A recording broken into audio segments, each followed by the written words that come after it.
So now we're going to start a new bit of coordinate geometry. This is about getting the perpendicular distance between a line and a point. So say we have this line here, the green one, that's ax plus by plus c is equal to 0, or whatever equation it has. And we have this point here, the red point, x1 and y1. There's a formula basically that allows us to get the perpendicular distance between the point and the line. And the reason the perpendicular distance is so important, perpendicular distance is because it's also the shortest distance. Okay, so I'll write that down. It's the shortest distance. Yeah, and this is really useful for loads of things. Like generally, you're not going to want to go the longest route to somewhere. You're not going to, like, if you're trying to fly to London, you don't fly to America and then the whole way around. Obviously, you want to go the shortest distance. That's a stupid example, but this gets the shortest distance between a point and a line, so it's pretty useful basically.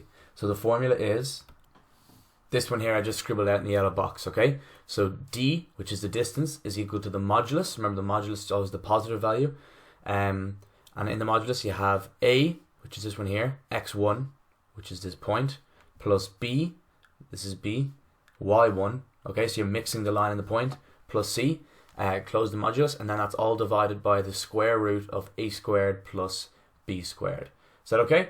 So you can use this, basically this formula, to get the shortest distance between a line and a point. So they can ask you either just to do it on a graph with x's and y's, or they can ask you a real life question to do with this as well. So we'll look at some real life questions later, but now we're just going to get a bit of practice using the formula. So I'll scroll down here and write the question. So there, I just quickly wrote out the question. So it'll ask us to get the perpendicular distance between the line 3x plus 4y minus 10 is equal to 0 and the point 5, 10. So I'm going to label each of these. So this is going to be our A, this is our B, and this is our C. Yeah, so remember, this is the points in the line, and this is going to be our x1 and y1. So that's going to be handy when we use the formula.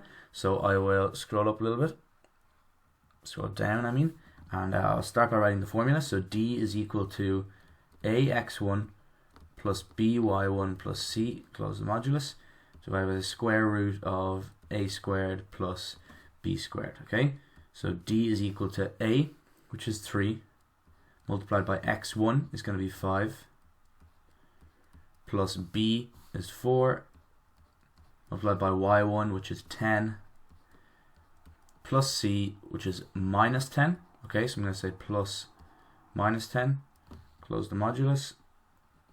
That's all divided by the square root of 3 squared plus 4 squared. Okay, so we'll continue like this. We'll say d is equal to 3 by 5 is going to give us 15. Let me just tidy that up a little bit. 15 plus 4 by 10 is going to be 40, and then minus 10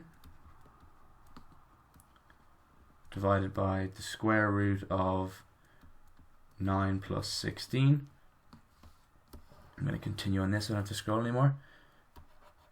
D is going to be equal to, so 15 plus 40 minus 10 is going to be 45 in a modulus, divided by the square root of 25. D is going to be the modulus of 45 divided by 5, the square root of 25 is 5. And then we're just going to take the positive values. Remember, the modulus always means the positive value. So that means D is going to be equal to 45 divided by 5, which is just going to be 9 units. Okay, so that's the distance. D is equal to 9 units.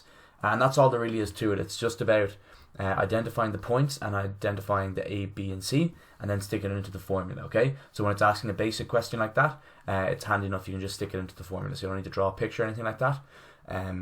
The most important thing to take away from the video is obviously how to use the formula, but also the perpendicular distance is,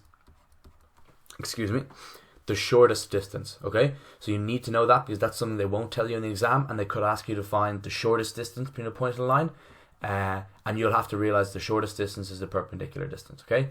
So yeah, next time we're going to look at more examples of this when they get a little bit harder, so we'll see you then.